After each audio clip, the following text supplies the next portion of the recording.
यह अब जो रुझान देखे गए हैं और चुनावों के दरमियान जो 6 चरण अभी पूरे हुए हैं, 6 के 6 चरण में पूरे देश का राजपूत बीजेपी से नाराज रहा है। एक राजपूत होने के नाते से भी और एक राजनीति का विश्लेषण करने के नाते से भी मैं ये दोनों चीजें कह रहा हूं, क्योंकि सत्य तो सत्य ही होता है, आप चाहे जिस रूप में उसे बोल लें। बीजेपी ने राजपूत समाज का जो गुस्सा था उसका आकलन नहीं किया, आकलन भी नहीं किया, उसकी अनदेखी भी कर दी। वो समझ रहे थे शायद राजपूत समाज विवश है बीजेपी को वोट करने के लिए, लेकिन इस बार उसने ऐसा नहीं किया। जब जब हमने अपने महापुरुषों को किसी दायरे विशेष में कैद किया है तो उनका दायरा भी सीमित हो गया है, फिर दूसरे लोगों ने उन्हें अपना मानना छोड़ दिया है। मीर भोज को अगर ये गुर्जर और राजपूत के बीच में एक विवाद पैदा हो गया, अगर राजपूत भी उसे अपना मानते रहे और गुर्जर भी अपना मानते रहे, ना वो उस पर अपना ठप्पा लगाए ना दूसरा कोई अपना ठप्पा लगाए, तो मैं समझता हूँ ये ज्यादा उपयुक्त होता है। कैराना सीट पर बहुत भारी असर पड़ेगा और आप देखना ये सीट भाजपा के लिए बहुत मुश्किल सीट हो गई है। हमारे यहाँ पे जितने भी जाट समाज के गाँव हैं उनमें ज्यादातर में भाजपा के पक्ष में नहीं गए, वो उन्होंने इकरा हसन को वोट दिया। ये सब इस समाज के लोगों ने अपना आप फैसले लिए नहीं। देखिए संविधान तो कहीं खतरे में नहीं है, मानते हैं इस बात को? हाँ मैं मानता हूँ। मोदी जी रिपीट हो रहे हैं, उसकी एक दूसरी वजह है कि इस बार जो है पूरी तरह से जो इंडिया गठबंधन कहते हैं उसमें एकता नहीं रही। लोकसभा के छठे चरण का चुनाव संपन्न हो गया, अंतिम चरण की ओर चुनाव अब बढ़ रहा है। विपक्ष चाहे वो संविधान के मुद्दे पर लेकर जो है वोट बटोरने का कार्य कर रहा है और मोदी जी भी इस चुनाव में जो है कोई कसर नहीं छोड़ रहे। मोदी जी यह कहा जाए कि भाजपा की जो दोबारा पार्टी में सत्ता में आने के लिए पूरी तरह से प्रयासरत है। बातचीत करने के लिए, चर्चा करने के लिए हमारे साथ राजनीतिक विश्लेषक वरिष्ठ पत्रकार देवेंद्र चौहान जी हमारे साथ में। प्रथम चरण की बात करेंगे, दूसरे तीसरे चरण की बात इनसे होगी और तमाम मुद्दों पर इनसे बात होगी। राजपूत समाज से आप वास्ता रखते हैं, राजपूत समाज की नाराजगी की बात इनसे की जाएगी। आखिर वजह क्या रही कि लोकसभा चुनाव में जो नाराजगी उभर के सामने आई है, चर्चा करेंगे, बातचीत करेंगे। देवेंद्र चौहान जी आपका जो है डीडी न्यूज में बहुत बहुत स्वागत है। धन्यवाद जी। चर्चा यही से शुरू करते हैं कि जब प्रथम चरण की ओर देखा जाए, प्रथम चरण में जिस तरह की नाराजगी, जातीय नाराजगी उभर के सामने आई हो, चाहे वो सैनी समाज की पंचायत रही हो सरसाओं में या नवाब तमीर राजपूत समाज की पंचायत रही हो, बावजूद उस साये में जो है सामाजिक विरोध के साये में जो चुनाव संपन्न हुआ है, उस विरोध का चुनाव पे असर क्या पड़ने वाला है या क्या पड़ा है? देखिएगा अनुज जी, अगर आप राजपूत समाज की बात कर रहे हैं तो उसका तो सीधा सा असर और सीधा सा नुकसान बीजेपी को हुआ है। अब यह यहां सहारनपुर जिले से ही शुरुआत हुई थी बीजेपी से नाराजगी को लेकर के, और यह अब जो रुझान देखे गए हैं और चुनावों के दरमियान जो 6 चरण अभी पूरे हुए हैं, 6 के 6 चरण में पूरे देश का राजपूत बीजेपी से नाराज रहा है और उसने बीजेपी के पक्ष में कहीं भी बहुत ज्यादा मतदान नहीं किया है। देवेंद्र चौहान जी बात है कि राजपूत होने के नाते बोल रहे हैं या वरिष्ठ पत्रकारिता के लिहाज से इस बात को कहना चाह रहे हैं? नहीं, आप दोनों ही तरह से समझ लें, एक राजपूत होने के नाते से भी और एक राजनीति का विश्लेषण करने के नाते से भी मैं ये दोनों चीजें कह रहा हूं, क्योंकि सत्य तो सत्य ही होता है, आप चाहे जिस रूप में उसे बोल लें। सत्य के पीछे जो आप सत्य कह रहे हैं उसके पीछे वजह आखिर क्या है? वजह तो मैं ये समझता हूं कि राजपूत समाज का जो यहाँ पर मीर भोज यात्रा हुई थी तो सहारनपुर और पश्चिमी उत्तर प्रदेश में तो उसका असर से शुरुआत हो गई थी। बीजेपी ने राजपूत समाज का जो गुस्सा था उसका आकलन नहीं किया, आकलन भी नहीं किया, उसकी अनदेखी भी कर दी और फिर राजपूत समाज को कहीं भी उसके जो घाव थे, राजपूत समाज चूंकि स्वाभिमानी है तो उन घावों पर कहीं भी मरहम लगाने का कार्य बीजेपी ने किया ही नहीं। ना ये कार्य छोटे स्तर पे किया, ना कभी बड़े स्तर पे किया। इसकी वजह यह रही कि वो 1 साल तक गुस्सा लगभग एक नासूर में बदल गया और जब 10.25 महीने के बाद लगभग चुनाव आया तो राजपूत ने अपना वह गुस्सा पूरी तरह से मतदान के दौरान जाहिर कर दिया। बीजेपी और उससे संबंधित जितने भी अन्य व्यक्ति थे वो ये समझ रहे थे कि राजपूत समाज कोई बीजेपी के साथ ही वोट जाएगा और उसे ही वोट देगा। वो समझ रहे थे शायद राजपूत समाज विवश है बीजेपी को वोट करने के लिए, लेकिन इस बार उसने ऐसा नहीं किया। मुखरता से नाराजगी जताने का कार्य किया है। लेकिन यहाँ पे एक सवाल आ जाता है उठ के, जैसा आपने कहा मयूर भोज का आपने जो जिक्र किया, हालांकि यह मयूर भोज के प्रकरण से हमारा इस इंटरव्यू का कोई भी विषय नहीं है, क्योंकि एक विषय आया उठ के आपकी तरफ से, एक इंगित आपने किया है।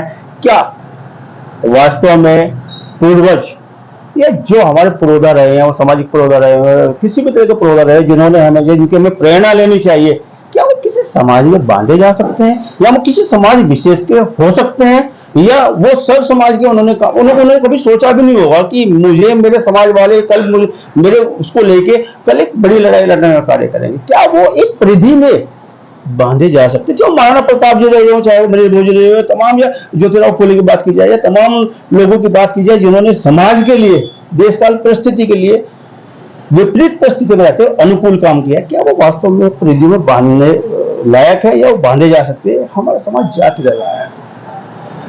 बड़ा सवाल है सर आपकी तरफ। देखिएगा अनुज जी, एक सीधी सी बात है, जब भी आप किसी महापुरुष को किसी जाति के दायरे में बंद कर देंगे और उसे ये कहेंगे ये सिर्फ मेरा है, तो फिर उस महापुरुष को दूसरे लोग, दूसरे समाज के व्यक्ति उसकी अनदेखी शुरू कर देते हैं। मैं आपको बहुत सारे उदाहरण देता हूं। महर्षि वाल्मीकि हुए हैं, उन्होंने सर्व समाज के लिए काम किया है, लेकिन अब वाल्मीकि समाज ने उन्हें अपना घोषित कर दिया तो दूसरे समाज उनकी जयंती वगैरह नहीं मनाते, या उस दूसरे समाज में उन्हें लेकर के उस तरह का एक उत्सव का माहौल नहीं होता। रविदास जी की भी आप बात कर सकते हैं, उन्हें भी एक सीमित दायरे में कैद कर लिया गया है। हालांकि उन्होंने भी सर्व समाज के लिए, समाज के उत्थान के लिए ही काम किया था। उसमें राजपूत भी थे, उसमें अन्य भी व्यक्ति सभी थे। तो जब जब हमने अपने महापुरुषों को किसी दायरे विशेष में कैद किया है तो उनका दायरा भी सीमित हो गया है, फिर दूसरे लोगों ने उन्हें अपना मानना छोड़ दिया है।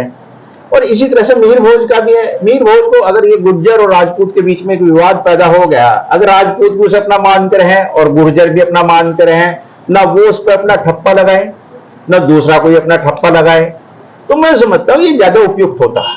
क्या राजपूत समाज भी उसी परिपाटी पर चल निकला जिस समाज को आपने नाम किया है, नाम लिया है अभी? चाहे वो वाल्मीकि समाज की बात कर रही हो, या आपने दलित समाज की बात की हो रविदास जी को लेकर, क्या राजपूत समाज भी उसी परिपाटी पर जा रहा है? राजपूत समाज अपनी प्रतिक्रिया दे रहा है, राजपूत समाज उस पर अपनी मोहर नहीं लगा रहा है। और जब प्रतिक्रियाएं होंगी तो उस पर क्रियाएं प्रतिक्रियाएं तो फिर होती हैं, उसी तरह का आरोप प्रत्यारोप भी लगते हैं। तो जहां तक मैं समझता हूं, किसी भी महापुरुष को किसी दायरे विशेष में कैद करना अनुपयुक्त है। देश का आम चुनाव हो जा रहा है और राजपूत समाज अपनी उस परिपाटी से बाहर नहीं निकल रहा है, सामाजिक मान्यताओं से बाहर नहीं निकल रहा है। क्या इस परिपाटी का देश के आम चुनाव पर नुकसान पड़ने वाला नहीं है? या यूं कहा जाए कि जो राजपूत समाज हमेशा जो हिंदुत्व का पोषक देने वाला समाज रहा है, और हिंदुत्व को पोषक देने वाली पार्टी वर्तमान समय में जिसे माना जाता है उसे आप भी भली भांति जानते हैं, मैं भी जानता हूँ, और राजपूत समाज उसी पार्टी का विरोध कर रहा है।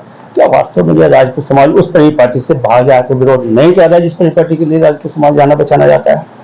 कभी कभी क्या होता है, प्राथमिकता का आधार पर हमें निर्णय लेने होते हैं, और जब हम प्राथमिकता का आधार पर निर्णय लेने चाहते हैं तो उसमें स्वाभिमान भी सबसे बड़ी चीज होती है। क्योंकि यहाँ पर राजपूत समाज के स्वाभिमान पर ठेस लगी है, और राजपूत सारी दुनिया जानती है एक सबसे स्वाभिमानी कौम है। तो उसके लिए फिर हिंदू मुसलमान वाली बात करना या फिर वो हिंदुत्व की बात करना ये एक छोटी बात हो जाती है। उसके लिए सबसे प्रायोरिटी पर प्राथमिकता पर उसका अपना समाज और अपना स्वाभिमान था। स्वाभिमान बचे चाहे समझौता कुछ भी करना पड़े, समझौता नहीं किया उन्होंने। समझौता हिंदू मुसलमान वाली बात तो आप भी कह रहे हैं, मैंने थोड़ा ना की है कि जैसे समझौते की बात नहीं है। उन्होंने तो उन व्यक्तियों को जवाब दिया है जिन्होंने उसके स्वाभिमान को कम करके आकलन किया। ये जवाब है। देवेंद्र चौहान जी कहना चाह रहे हैं कि जो राजपूत समाज कभी हिंदुत्व को पोषक देने वाला नहीं रहा है। नहीं, राजपूत समाज आज भी हिंदुत्व के पक्ष में है, लेकिन कभी समय के अनुसार फैसले लेने पड़ते हैं। कड़वा फैसला लिया इस बार राजपूत कड़वा फैसला लिया। अगर हम बात करें कैराना सीट पे, इस फैसले का कितना असर पड़ने जा रहा है? कैराना सीट बहुत भारी असर, कितना असर पड़ेगा? कैराना सीट पर बहुत भारी असर पड़ेगा। और आप देखना, ये सीट भाजपा के लिए बहुत मुश्किल सीट हो गई है। राजपूत के साथ ये अन्य जो समाज, अन्य जिन समाजों में पहले से भी आक्रोश था भाजपा को लेकर के या किसी विशेष व्यक्ति को लेकर के, वो सब भी फूट पड़ा। राजपूत के साथ साथ बहुत सारे लोगों ने इस बार भाजपा से किनारा किया है। लेकिन जितनी नाराजगी उभर के सामने है राजपूत समाज की, क्या उसकी भरपाई जाए? आरएलडी का जो जाट है इस बार गठबंधन में आ गया बीजेपी, क्या उसकी परिपूर्ति नहीं की है इस बार? जहां तक जाट की बात है अनुज जी, जाट बहुत ही जागरूक है और वो अक्सर, चूंकि भारतीय किसान यूनियन हमेशा सक्रिय रहती है और भारतीय किसान यूनियन चूंकि हमेशा सरकार के खिलाफ लड़ती रहती है, तो मुझे नहीं लगता कि जाट समाज ने उसकी कोई भरपाई कर पाया होगा। एक मत भूलिए जयेंद्र चौहान जी, जाट समाज जो अपने नेता जो है चौधरी चरण सिंह परिवार को मानता है, अजीत सिंह को मानता है, जयंत चौधरी को मानता है, तो ऐसे में ये कहना बड़ा मुश्किल हो जाता है कि जाट समाज जो है अपने गठबंधन को जो है गठबंधन धर्म नहीं निभाया होगा चुनाव में। उसने बिल्कुल गठबंधन धर्म नहीं निभाया, क्योंकि मैं हमारे आसपास आरोप लगा रहा हूं समाज पर। हाँ, मैं आरोप नहीं लगा रहा, मैं आपको तथ्य बता रहा। हमारे यहाँ पे जितने भी जाट समाज के गांव हैं उनमें ज्यादातर में भाजपा के पक्ष में नहीं गए, वो उन्होंने इकरा हसन को वोट दिया। ये सब इस समाज के लोगों ने अपने आप फैसले लिए हैं। हाथों हाथ ले लेना इकरा हसन को, इसका पीछे वजह क्या रही है? हवा चल गई थी राजनीति में, हवाएं बहुत महत्वपूर्ण हो, क्योंकि जब बहुत सारे मतदाता एक तरफ झुक जावे हैं तो चूंकि यहाँ का मतदाता जो है मैच्योर नहीं है, वो फैसले नहीं लेता। मतलब ये अभी बहुत सारे ऐसे भाव में बह जाता है, वो घर से सोच के कुछ चलता है, रास्ते में उसे अन्य मतदाता मिलते हैं, पूछ ले कहाँ वोट दिया, कहाँ वोट, चल मैं भी उधर ही दे दूंगा। तो इस तरह के जो भावनात्मक, मतलब उंगली पकड़ के चलने वाले हैं, नहीं भावनात्मक है, बहुत सारे मतदाता है, मतलब उसमें मैं सबकी बात नहीं कर रहा, लेकिन एक बड़ा पहलू है। हाँ, एक बड़ा वर्ग ये है जो घर से तो कुछ और सोच के चलेगा, लेकिन मतदान स्थल तक पहुंचते पहुंचते 4 आदमियों से जो सूचनाएं मिल जाएंगी वो भी उधर की तरफ। राजपूत समाज की नाराजगी को बड़ा सारा ऐसे मतदाताओं पर भी हुआ, शायद आपको लगता है? समझे नहीं मैं आपकी बात। राजपूत समाज की नाराजगी का असर शायद ऐसे मतदाताओं पर भी ज्यादा हुआ है, क्या आपको ये लगता है? हाँ, मुझे लगता है कि जिनको आपने बता दिया बोल उनका असर हुआ है, क्योंकि उन्हें लगा कि ये, क्योंकि राजपूत समाज छुप के नहीं वोट कर रहा था, राजपूत समाज खुलेआम वोट कर रहा था, दोगली बात नहीं कर रहा था, तो उसका असर हुआ। स्वाभिमान की लड़ाई जो है अपने प्रत्याशी के साथ क्यों नहीं लड़ी गई? श्रीपाल राणा जी एसपी का यहाँ पे कैंडिडेट थे, स्वाभिमान की लड़ाई जो है राजपूत समाज के कैंडिडेट के साथ नहीं लड़ी जा सकती थी राजपूत समाज अगर हम बात करें तो? ये अच्छा सवाल है आपका, मैं आपको बताऊं। दरअसल टारगेट जातिवादी शक्तियों को हराना था, उस भाजपा को हराना था जो जातिवादी शक्तियों को जाति की शक्ति से जातिवादी ताकतों को हराना था। बिल्कुल। तो उन्हें लगा कि इकरा हसन उसे हरा पाएगी, क्योंकि बसपा उम्मीदवार जाति का था, वो उसे हराने की स्थिति में नहीं था। और राजपूत को लगा, पूरे इलाके के राजपूत को लगा कि अगर लक्ष्य पाना है तो इकरा हसन को वोट करना होगा। पेट का पेट में रखा वोट जो दुलार मिला है। नहीं, पेट का पेट में नहीं, उन्होंने खुल्लाम किया, जो भी किया खुल्लाम किया, उन्होंने समझ लिया कि इस बार इसे छोड़ दो, क्योंकि ये हराने की स्थिति में नहीं। अगर हराने की स्थिति में होता तो निश्चित तौर से ठाकुर समाज में पंप भर देता तो है जी, ठाकुर समाज उसमें पंप भर देता तो वो संभव नहीं था, क्योंकि दूसरी भी आगे उसके साथ नहीं चल रही थी लास्ट में। अगर वो 50-60 हजार का कुछ कर भी देता तो भी वो कहीं नहीं था, ज्यादा करता जमानत बचाने की जमानत हो जाता, वो नहीं था उसके पास, क्योंकि वो हरा नहीं रहा था। 3 और लक्ष्य हराना था। 3 लोकसभाएं आती हैं सहारनपुर मंडल में, अगर देखा जाए 3 लोकसभा में इस हवा का कितना असर पड़ा होगा? तीनों लोकसभा सीटों बहुत ज्यादा। सहारनपुर को कैसे देखा? सहारनपुर में भी असर पड़ा इसका, बहुत सारे मतदाता। सहारनपुर में विरोध क्या था ठाकुर समाज का? यही विरोध था। कभी कभी क्या है, हमें चीजों का क्या वहां पे अंत तक अंत समय तक जो ठाकुर समाज को वोट न मिलना विरोध का बड़ा कारण बना, क्योंकि जो वहां पे अभय प्रताप जी लास्ट तक खड़े रहे थे, लास्ट तक टिकट मांग रहे थे, या आप जैसे मूलभोज के रूप में दिखाना चाह रहे हैं विरोध को? देखिए, टिकट मिलना, क्योंकि हम एक बार विरोध में जब एक साइड में चलना चाहते हैं ना ये, तो फिर उसमें इसी तरह की चीजें आकर के जुड़ने लगती है। टिकट ना मिलना भी एक वजह बन गई, अब प्लस हो रहा था। हाँ, वो सारी चीजें अभी जैसे मान लीजिए पश्चिमी उत्तर प्रदेश में टिकट ना मिलना भी एक वजह बन गई।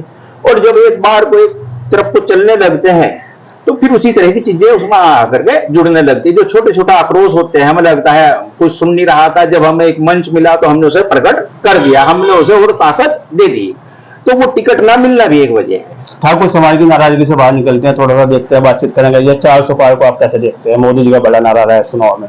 नहीं, 400 पार तो मैं नहीं समझता। वो अगर इस बार 300 पार भी हो जाए, मैं बीजेपी की बात कर रहा हूं, मैं बीजेपी की बात कर रहा हूँ, तो वो अगर 300 पार भी हो जाए तो वो भी एक उपलब्धि होनी चाहिए। गठबंधन की बात करें केवल बीजेपी की बात कर रहे हैं? मैं आप गठबंधन में समझ लो, जिस गठबंधन के सहारे वो 400 वो उसकी बात कर रहे हैं, रिपीट हो जा रहे हैं मोदी जी, है जी, रिपीट हो जा रहे हैं मोदी जी, तो हो रहे हैं मोदी जी रिपीट पक्का समाज के नाराजगी के बाद भी। हाँ, इस देखो बात सुनो, पूरे देश भर में रही है, केरला में नहीं रही है, पूरे देश भर में रही, पूरा विरोध हुआ है। लेकिन हर सीट पे ठाकुर इतना नहीं है कि वो बहुत सीटों का हार जीत को तय नहीं कर पाएगा। उसने इनके खिलाफ मतदान तो किया है, लेकिन वो हार जीत हर सीट पे तय कर पाएगा ऐसा नहीं, ऐसा संभव नहीं, ऐसा संविधान की दुहाई देते नजर आए राहुल गांधी कि यह संविधान खतरे में है, संविधान खतरे में है, दलितों पर बड़ा असर पड़ा है, इसका असर पड़ा है मुस्लिमों, दलित वंचितों पर, तमाम लोगों को असर पड़ा है। क्या वास्तव में संविधान खतरे में है या उसका कोई लाभ गठबंधन प्रत्याशियों को मिला, जिस तरह राहुल गांधी दुहाई देते नजर आए हैं चुनाव में? नहीं, देखिए संविधान तो कहीं खतरे में नहीं है। मानते हैं इस बात को? हाँ, मैं मानता हूँ संविधान तो कहीं खतरे में नहीं है। ये तो इनके राजनीतिक आरोप प्रत्यारोप है। मोदी जी भी जिस तरह से कह रहे थे कि वो अगर ये गठबंधन आ गया तो बुलडोजर चला देगा राम मंदिर पे, ये भी कहीं तथ्य नहीं है, ऐसा भी संभव नहीं है। और रही इस चुनाव में जो है कोई भी बहुत बड़ा मुद्दा नहीं था। और रही भाजपा, जिस तरह का वो एक स्पष्ट विभाजन कर देती, हिंदू मुसलमान को उठा देती, तो हिंदू मुसलमान भी कोई बहुत ज्यादा नहीं चल पाया इस बार। तो क्या लग रहा है मोदी जी रिपीट हो रहे हैं?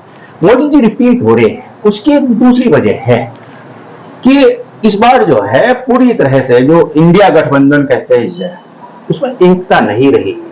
उसमें कहीं भी संगठित हो करके इंडिया गठबंधन साथ में चला ही नहीं, मुट्ठी लिखी हो गई, सब कुछ लिखी हो गया। अब तो ये था कि वो छोटे छोटे मुद्दों पे उन्होंने कहीं कहीं अपना एकता कर ली, वरना उस तरह से एक मुट्ठी बन के वो चुनाव नहीं लड़े। पूरे देश में जो है राहुल गांधी अलग खड़े नजर आए और दूसरे लोग जो अलग अलग प्रांतों में है वो अलग खड़े नजर आए। मतलब कहीं पर भी ऐसा कुछ नहीं हुआ कि जिससे लगे कि इंडिया गठबंधन एक होकर के चुनाव लड़ रहा। हितों में भी यही मरमार हुई जी। जिस प्रकार से ये बाबा साहब के संविधान को चुनाव के बीच में लाना, दुहाई दे के वोट हथियाना, मांगना या डर दिखा देना कि संविधान बदला जाएगा, क्या वास्तव में, आप राजनीतिक विश्लेषक हैं, क्या वास्तव में सही प्रक्रिया है चुनाव के दरमियान संविधान को बीच में? तो पवित्र ग्रंथ है, देश पूरे विश्व का नंबर 1 का संविधान माना जाता है हमारे देश का, अगर बातचीत की जाए तो। मैं ये बता रहा हूँ अनुज जी आपको कि इस चुनाव में मुद्दा ही कुछ नहीं था। इस संविधान को लाना क्या सही मुद्दा है? ये भी मेरा सवाल है, मेरे सवाल है, एक पवित्र ग्रंथ को जो भी मुद्दा नहीं था, तो कहीं पे कोई मुद्दा नहीं था, वो छोटे छोटा आरोप लगाते रहे। जैसे महाराष्ट्र में गए, वहां पे उन्होंने, मोदी जी ने कह दिया कि मुझे जिंदा गाड़ने की बात कर रहे हो लोग, बात ये कोई मुद्दा थोड़ी भी था, कह दिया होगा किसी ने। लेकिन जिस तरह से ये छोटी छोटी चीजें उभरी ना पूरे देश में, मतलब किसी एक मुद्दे पर चुनाव नहीं लड़ा गया, वहां पे अलग अलग बातें अलग अलग तरह से लोग करते रहे। चुनाव में संविधान बनाने से अच्छा जाए अगर राहुल गांधी जी पिछले 5-10 सालों में जो संविधान घर घर तक भिजवाते, लोगों को पढ़ने का मौका मिलता, तो शायद ज्यादा असर हो पाता संविधान को दिखाने का, संविधान दिखाकर, डर दिखा के वोट हथियाने का। क्या आपको लगता है कि संविधान घर घर में जाके जाए उसका सही इफेक्ट है या उसका डर की वजह से वोट डलता रहे? क्या मानते हैं आप? नहीं, संविधान को तो उन्होंने जिस तरह से, या दोनों पार्टियों ने जिस तरह से उभारा, वो कोई मुद्दा नहीं है। संविधान को ना खतरा था ना खतरा हो सकता। गठबंधन को कितना देखते हैं? गठबंधन को 200 के आसपास आना चाहिए। ये 300 के आसपास रह जाएंगे, वो 200 प्लस रहेंगे, ये 300 प्लस रहेंगे, मेरा ये मानना है। चलिए, एक जीवन चर्चा करने के लिए, बेहतर चर्चा करने के लिए आपका बहुत बहुत धन्यवाद, बहुत बहुत शुक्रिया। धन्यवाद। जीडी न्यूज़ की सभी वीडियोस देखने के लिए यूट्यूब पर सब्सक्राइब कीजिए जीडी न्यूज़ चैनल को, और फेसबुक पर वीडियोस देखने के लिए जीडी न्यूज़ चैनल को लाइक और फॉलो करें। धन्यवाद।